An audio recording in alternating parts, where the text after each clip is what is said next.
Bom, mas agora a gente vai falar de um assunto que com certeza vai atingir muita gente aqui no estado. O governo federal determinou o fechamento de todas as unidades da Defensoria Pública da União no interior. Defensoria Pública presta assessoria jurídica para quem não tem condições de pagar por um advogado. E o Juliano Castro está de volta porque uma das cidades onde vai acontecer esse fechamento é lá em Santa Maria, né, Juliano? Bom dia mais uma vez. Oi, Daniela, bom dia mais uma vez para vocês. Estava ouvindo você falar aí e a gente fica pensando assim, quanta gente vai ser afetada mesmo, né?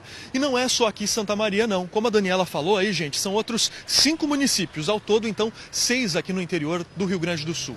Vamos às cidades: Uruguaiana, Bagé, Rio Grande, Pelotas e também a cidade de Canoas, na região metropolitana. E por que isso vai acontecer?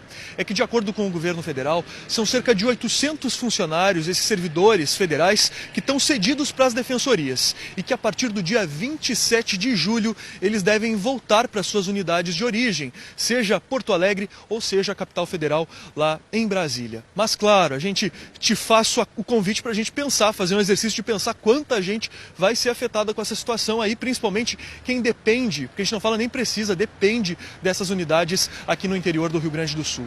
Pensando nisso, a repórter Luísa Larroca, lá em Pelotas, explica um pouco mais pra gente agora na reportagem e também conta alguns desses casos para você. Olha só.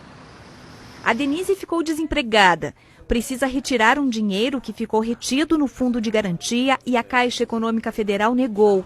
Para conseguir reaver o valor, vai ter que pedir na Justiça. Por isso, procurou a Defensoria Pública da União. Até conversei com 2 ou 3 advogados, mas não é um montante tão elevado e eles querem 30% em cima do valor. Então, como eu quero essa importância até sair a minha aposentadoria, não ia solucionar para mim. Então, por isso que eu vim procurar um recurso na Defensoria. Ano passado foram instaurados 1.500 procedimentos aqui na Defensoria Pública da União em Pelotas. Se a unidade for fechada, a população vai ficar sem esse atendimento. 60% dos serviços são para a área de previdência social, como aposentadorias, fundo de garantia, auxílio-doença. 25% são para a saúde, como tratamentos para o câncer, pedidos de remédios. E os outros 15% são para a habitação, como Minha Casa Minha Vida, por exemplo. Infelizmente, esse é o quadro que nós temos. Provavelmente os processos que já estão em andamento vão continuar tendo acompanhamento da Defensoria, talvez por teletrabalho, ou talvez por uma outra unidade, pela unidade da capital, mas novos processos certamente não serão instaurados. No país, a instituição está em menos de 30% dos municípios que têm Justiça Federal. Com o fechamento das unidades no interior, essa porcentagem vai cair para menos de 10%. Isso significa que mais de 28 milhões de pessoas de baixa renda vão ficar sem acesso gratuito à Justiça Federal. Pois é, como a gente falou agora, e a nossa repórter Luísa Larroca também disse aí, são muitas pessoas que vão ser afetadas. O que o governo federal diz dessa situação toda? Que são esses 800, certamente 828 servidores que devem voltar para suas bases, devem voltar ou para Porto Alegre ou para Brasília.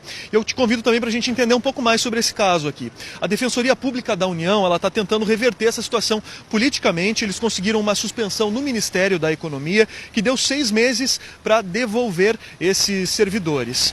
E esse prazo termina na próxima semana, dia 27 de julho, e aí o atendimento vai ser restrito somente aí em Porto Alegre, viu, Daniela? E aí quem está no interior do estado vai ter que se deslocar e a gente não sabe como as pessoas de baixa renda vão fazer, como a gente viu aí na reportagem, né? Situação, né, Juliano? Obrigada aí pelas informações. Em seguida a gente volta a conversar.